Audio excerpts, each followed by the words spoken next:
June 7, 1992. Springfield, Missouri. A quiet Sunday morning. The sun rises over a small town where church bells ring. Sprinklers hiss across manicured lawns, and the world seems for a moment perfectly ordinary. But inside a modest single-story home at 1717 East Delmar Street, something feels wrong. 3 women, a mother, her daughter, and a close friend, have vanished. Their purses are still here. Their cars are parked neatly outside. There's no sign of forced entry. No broken glass. No screaming neighbors.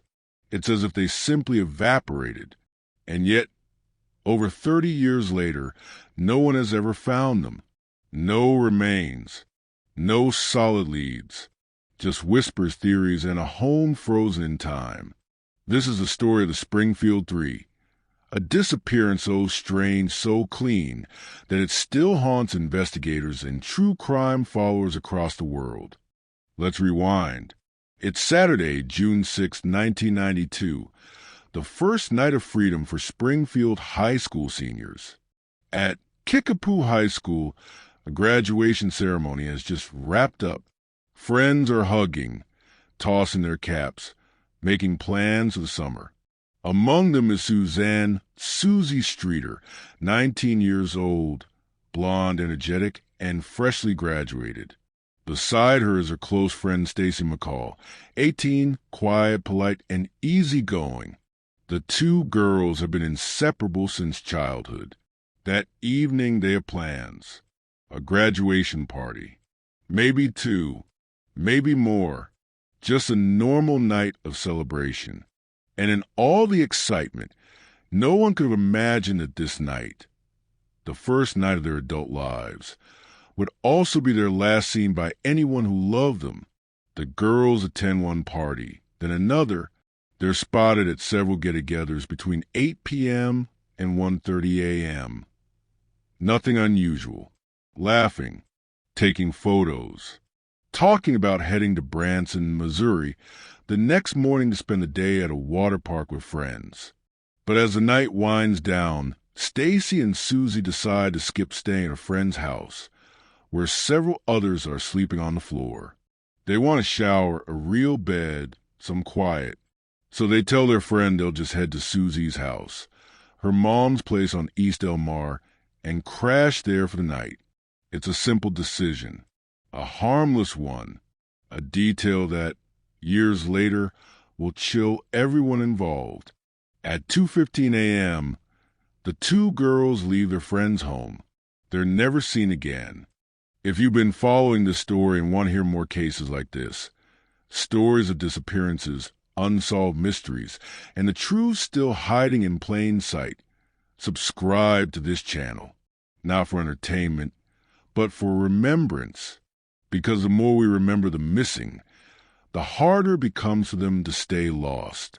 The next morning, Suzie's mother, Sherrill Levitt, 47, doesn't show up for work at a local hair salon. Her boss finds that strange.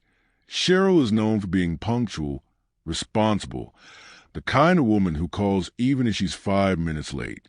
Meanwhile, Stacy's family is trying to reach her too. Her mother, Janice McCall, grows increasingly worried. She tries calling Suzie's house. No answer. By early afternoon, friends begin showing up at 1717 East Delmar, and what they find inside raises more questions than answers. The front door is unlocked. Inside, the air is still. There's no struggle, no blood, no overturned furniture. All 3 women's purses sit together neatly in the living room, each with car keys, cigarettes, makeup, cash. Cheryl's car is in the garage. Suzie's red Ford Escort and Stacy's Toyota Corolla are parked outside. The TV is on, playing static. A glass lampshade in the bedroom is cracked. The beds appear slept in, but no one is home. It's a scene that feels frozen, not staged, just stopped, as if life was interrupted mid-sentence. On the kitchen counter, There's a telephone with an answering machine. At some point during that Sunday, one of Suzie's friends, possibly Janelle Kirby, receives a disturbing call. A man's voice, leering, inappropriate, breathing heavily before hanging up. She brushes it off as a prank. But when she and others recall it later, it feels far from harmless. If that call had anything to do with a disappearance, it's a clue that was never properly recorded, because by the time police arrived, those voicemails had been deleted. At first, officers think maybe the women just went out or took an unplanned trip, but their belongings tell a different story.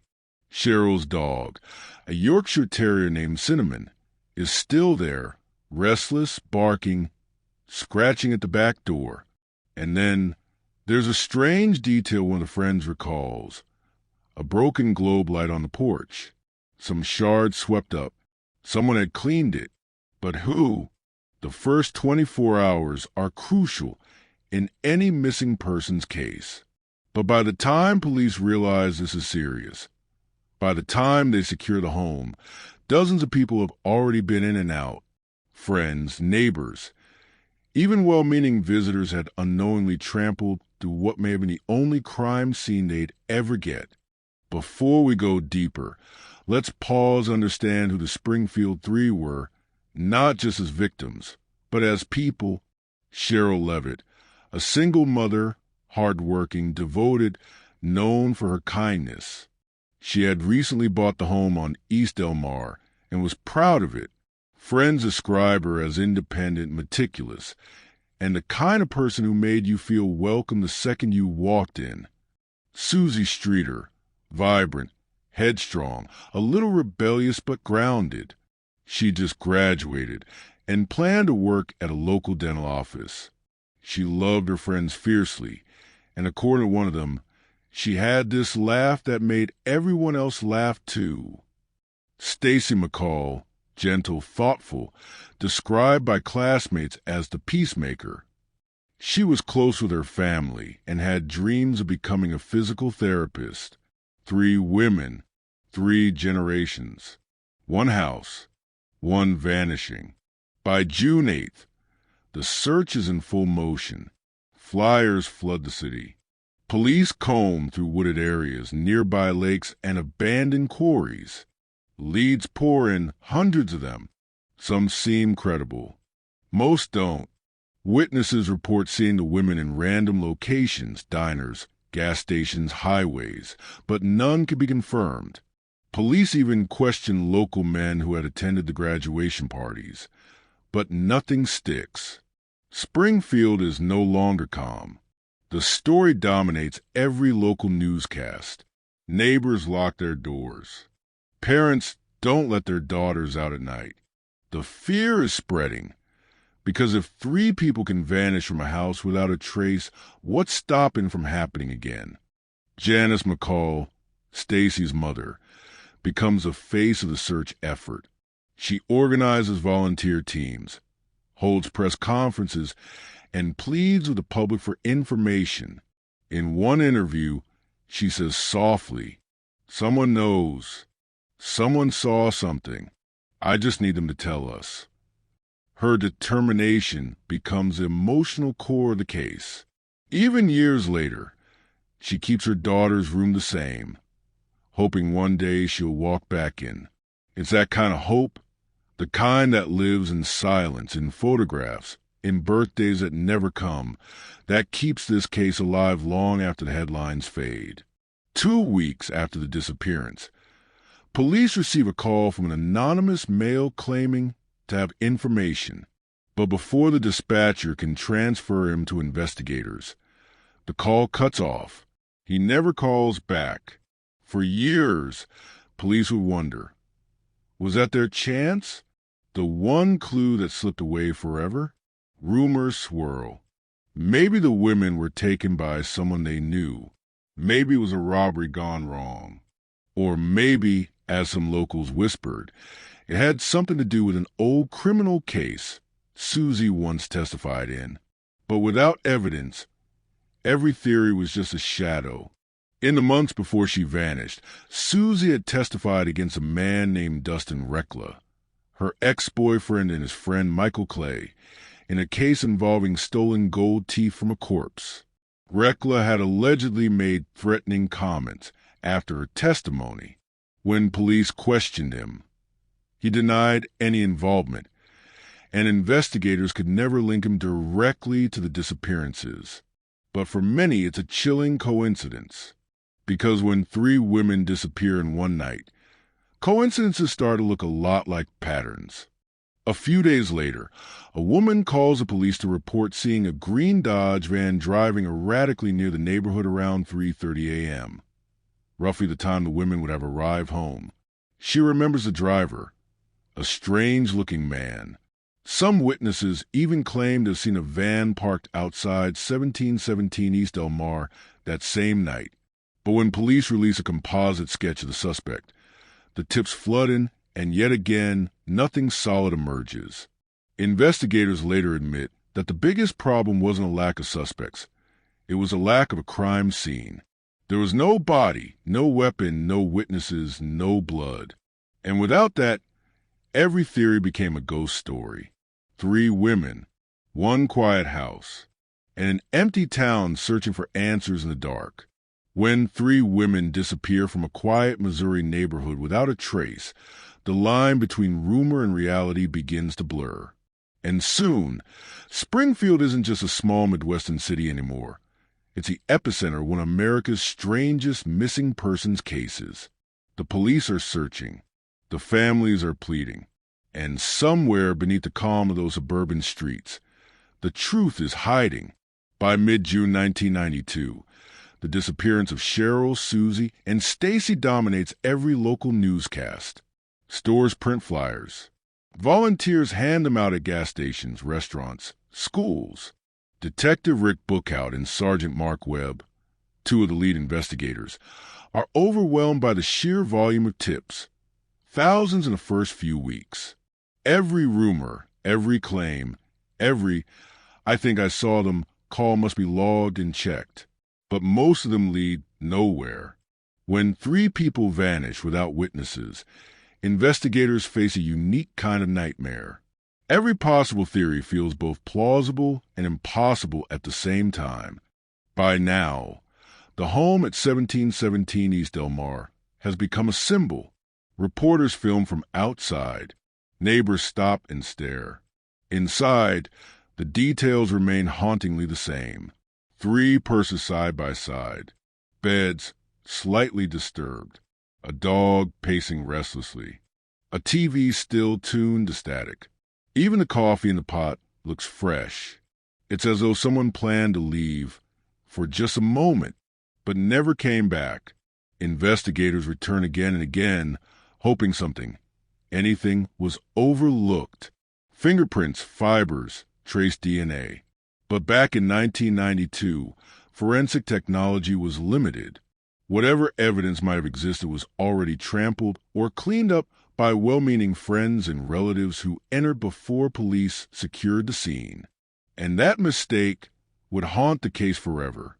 Among the earliest and most persistent leads is the green Dodge van sighting. Multiple witnesses recall seeing a van parked near the Levitt home around the time the women vanished. One woman, who remains anonymous, tells police she saw a van similar to that description at around 3:30 a.m., with a man inside who looked agitated. She remembers glancing over. He stared back. A composite sketch is made. It circulates through Springfield newspapers. For a while, it feels like hope. Then, just like every other lead, it fizzles. No suspect, no van, no verification. It's as if the city itself had begun to swallow its secrets.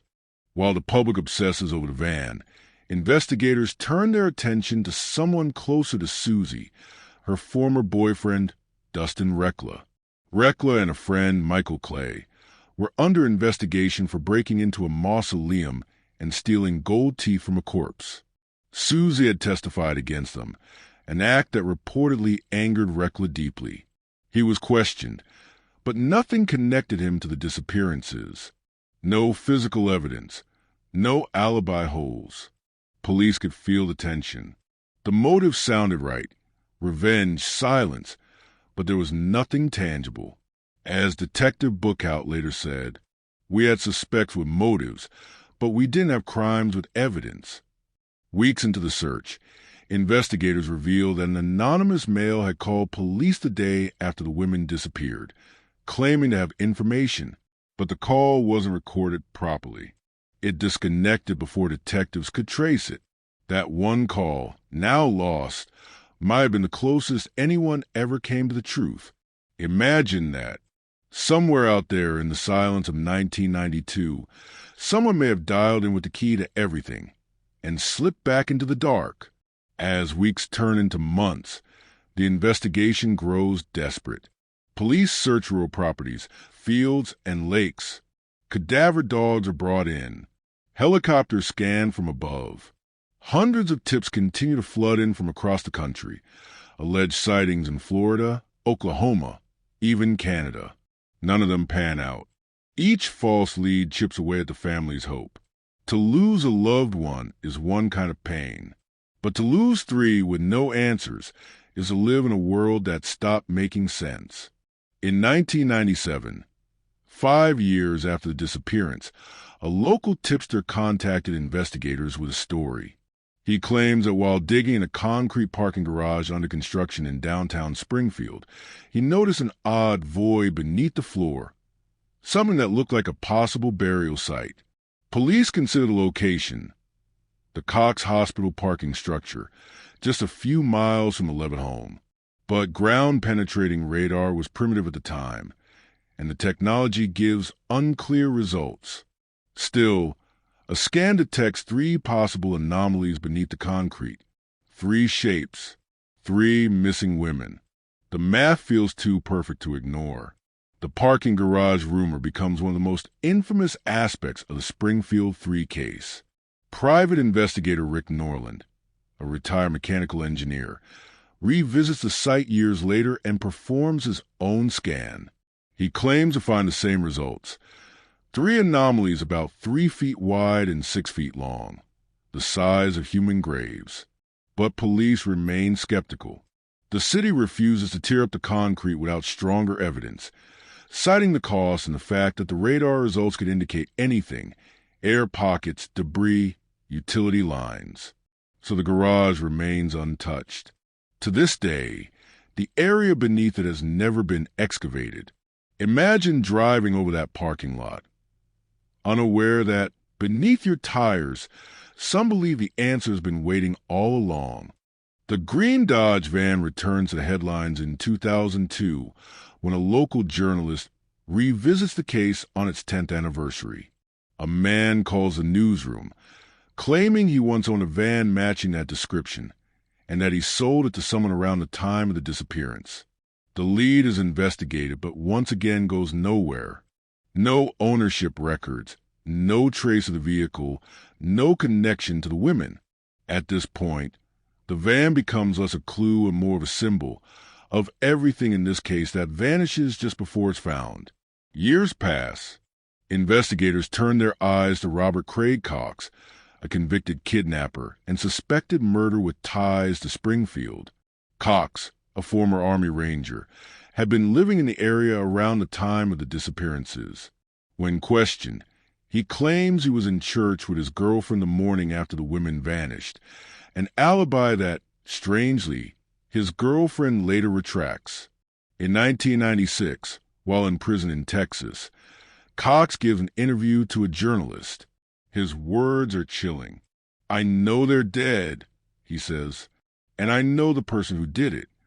When asked where they are, he replies, "You'll never find them." Authorities investigate him for years, but he never provides proof. Some believe he's taunting them for attention. Others think he might be telling the truth, that he knows something only the killer would know. To this day, he remains one of the most mysterious figures in the Springfield Three case. By the early 2000s, the case had become part of Springfield's identity. Murals, podcasts, vigils, newspaper retrospectives, all try and keep the memory alive. Detectives who work the case retire, haunted by the lack of closure. Every year that passes without an answer becomes its own kind of evidence, proof that whoever did this planned it well. In 2012, on the 20th anniversary, Springfield police announced they retested several pieces of evidence using modern DNA technology. But with the house contaminated by so many early visitors, the samples are useless. They produce no matches. In 1992, it was human error. In 2012, it was science's silence. And in between, decades of families aging without answers. Over the years, theories multiply. The van abduction theory, suggesting the women were taken at gunpoint and driven away. The burial under the garage theory, where the women were allegedly hidden before the concrete was poured. The Cox confession theory, implying one man holds the truth. The connection to Reckler theory, hinting that revenge was the motive. Each theory has believers. Each has flaws. And none can fill the silence left behind. Detectives often mention one small detail, the broken porch light at the Levitt home. It had been shattered, then swept up by someone. They've never been able to determine who cleaned it, a friend, a neighbor, or the person who took the women. Tidying up before they left? A single household chore, a sweep of the broom, may have erased the only physical clue they ever had. Even as decades pass, Janice McCall, Stacy's mother, continues her advocacy. She forms support groups for families of the missing, speaks at schools, and works with law enforcement on awareness programs. Her belief never wavers. Somewhere, she says, there's a person who knows exactly what happened. Maybe they've carried it for 30 years. Maybe they're tired of carrying it. And she's right, because every secret grows heavier with time. To this day, Springfield remembers. Locals still drive past 1717 East Delmar, though the house has changed owners many times. Some say the air feels heavy there. Others say it's just a normal home now, with a history that refuses to die. Theories come and go. Podcasts reopen wounds. Investigators pass the case to new hands, hoping fresh eyes might see what decades of experience have missed. But the truth, for now, remains buried, whether beneath concrete or conscience. 3 women, one quiet night, a trail that ends in silence. As the years stretch on, the story of the Springfield Three becomes not just a mystery, but a mirror of what happens when evidence fades, memories shift, and justice never comes. 3 women gone, one night erased, and more than 30 years later, the echoes of June 7, 1992, still haunt Springfield like a whisper that won't fade. What began as a local disappearance became one of the most confounding missing persons cases in American history. Not because of what was found, but because of everything that wasn't.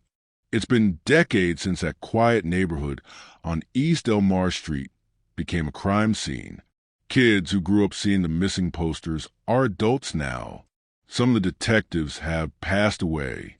But the case file, the thick, worn binder marked Springfield 3, still sits on a shelf inside police headquarters. Every so often, someone new opens it, reads the same notes, sees the same photos, and feels the same questions settle deep in their chest. Where are they? Behind closed doors, many investigators admit what they've long suspected. The women were likely abducted in the early hours of June 7th. Someone or several people entered the house while Suzie and Stacy were settling in. There was no struggle because they knew the person, or because they never had a chance to fight. It's the kind of horror that doesn't leave behind evidence, only emptiness. And emptiness doesn't testify. One of the earliest details often overlooked by the public. The phone line at the house had a strange tone when dialed later that morning, a fast, busy signal. Phone technicians confirmed that the line had been off the hook for several hours before police arrived. Did someone intentionally knock it loose to prevent calls for help? Or was it bumped accidentally into chaos? Like everything else in this case, it was a clue with two possible meanings, both of them terrible. In the mid-2000s, Springfield detectives quietly re-interviewed several men who had known Suzie or Stacy in high school. They were older now, married, moved, some with criminal records. A few remembered odd details. One mentioned seeing a strange vehicle following the girl's car weeks before the disappearance. Another claimed to have overheard talk at a local bar, something about a job gone wrong. None of it could be confirmed, but it reignited a suspicion investigators had always carried, that the abduction wasn't random. Someone had watched them. In archived police records, there's mention of 3 obscene phone calls that came into Sherrill's house on the morning of June 7th, around 7:30 and 8 a.m. At least one friend picked up the phone. The caller didn't identify himself. He just laughed. The call stopped after noon.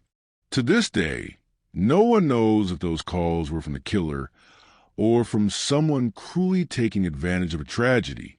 Either way, the horror of that silence, interrupted only by laughter, still echoes in survivors' memories.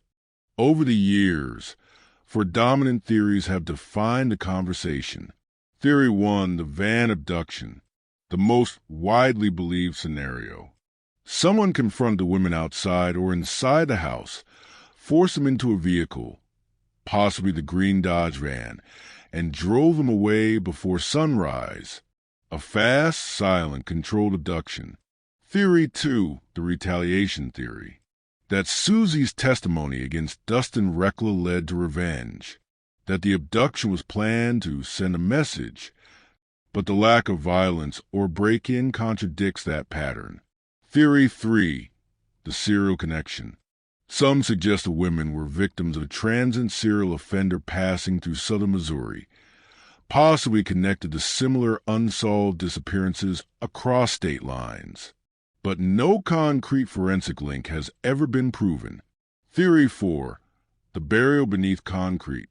That all 3 women were disposed of under the Cox Hospital parking structure. 3 radar hits. 3 missing bodies. No excavation. No answers. For theories. For doors leading to the same wall. For retired detective Mark Webb, the case became personal. He'd often revisit the evidence years after retirement, hoping time might reveal something his eyes had once missed. "It's the one case," he once said, "that refuses to let me go." Others echoed him. Dozens of officers rotated through the investigation over the years, and almost every one of them described the same feeling. A weight, a haunting, that sense that the answers are just barely out of reach, like shapes in fog that fade the moment you look directly at them. From 2005 to 2015, the case went quiet. No major leads, no developments. But in 2017, Springfield police quietly reopened certain aspects of the file for digital archiving, scanning every photo, every report, every handwritten note. That effort brought something unexpected. Fresh eyes from new detectives who weren't burdened by old assumptions. And while no major break has been announced publicly, those detectives have hinted that ongoing interviews continue even now with individuals connected to the women's social circles. Time changes people. And sometimes, when secrets grow old enough, they start to leak. Criminologists who've studied the case say it fits what's called a total disappearance scenario, an event where the offenders remove every trace of the victims and scene. Such cases are rare, requiring planning multiple offenders or extreme familiarity with the victim's environment. Dr. Robert Scott, a forensic psychologist, once said, "The Springfield case shows high control, low chaos, and total evidence suppression. That doesn't happen by accident. In other words, whoever did this wasn't improvising. They knew exactly what they were doing. To this day, Robert Craig Cox remains the most chilling name connected to the Springfield Three. When he spoke to journalists from his Texas prison cell in 1996, his words seemed more than taunts. They sounded like calculated confessions wrapped in riddles. He claimed the women were dead, that the bodies would never be found, that police would only learn the truth after his death. Some dismiss him as manipulative, a man chasing headlines. Others, including former investigators, admitted privately that they believed him.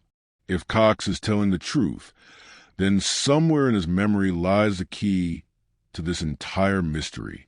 But if he's lying, he's stolen peace from 3 families for decades. Either way, he wins. For the families, time doesn't move the same way it does for the rest of us. Every Christmas, every birthday, every June 7th feels like a loop, replaying that night in endless rotation. In interviews, Janice McCall still speaks in the present tense when referring to her daughter. Stacy is my daughter, she says. Not was, because I haven't seen proof otherwise. Her strength became legendary in Missouri, not because she stopped grieving, but because she never stopped searching. It's said that when someone vanishes, they leave 2 absences, one in space and one in time, both impossible to fill. In 2019, Springfield detectives reanalyzed part of the case using modern databases. Cross-referencing DNA from unidentified remains across multiple states. No matches. Still, the department insists the case is active. Evidence, they say, is preserved, and advances in technology may one day change everything. Maybe a small DNA fragment survives in storage. Maybe a forgotten fingerprint reveals itself under new light. Maybe a confession letter appears when someone's conscience finally cracks. The truth doesn't rot. It just waits for someone brave enough to dig it up. The house on East Elmar Street still stands. Painted over. Lived in. Ordinary, at least to those who don't know. But for anyone who's read the case, it's more than a house. It's the place where time stopped. Neighbors say the street still gets quiet on summer nights, as if even the crickets pause for respect. 3 women. No scene. No bodies. No closure. Could they still be alive? Unlikely. Police have said as much. But until there's proof, unlikely is just another word for not yet. Maybe they were buried somewhere far from Springfield. Maybe they're closer than anyone imagines. Every theory is a possibility until the day someone finally answers the question, where did they go? Sometimes, the scariest stories aren't the ones with ghosts or monsters. They're the ones where people vanish and the world just keeps turning. The case of the Springfield Three is a reminder that evil doesn't always roar. Sometimes it whispers. And sometimes it leaves behind only silence. Because the difference between a mystery and a case closed might be one person finally choosing to talk. Don't forget to hit on the like button, subscribe, and turn on your notification for more videos so you don't miss out.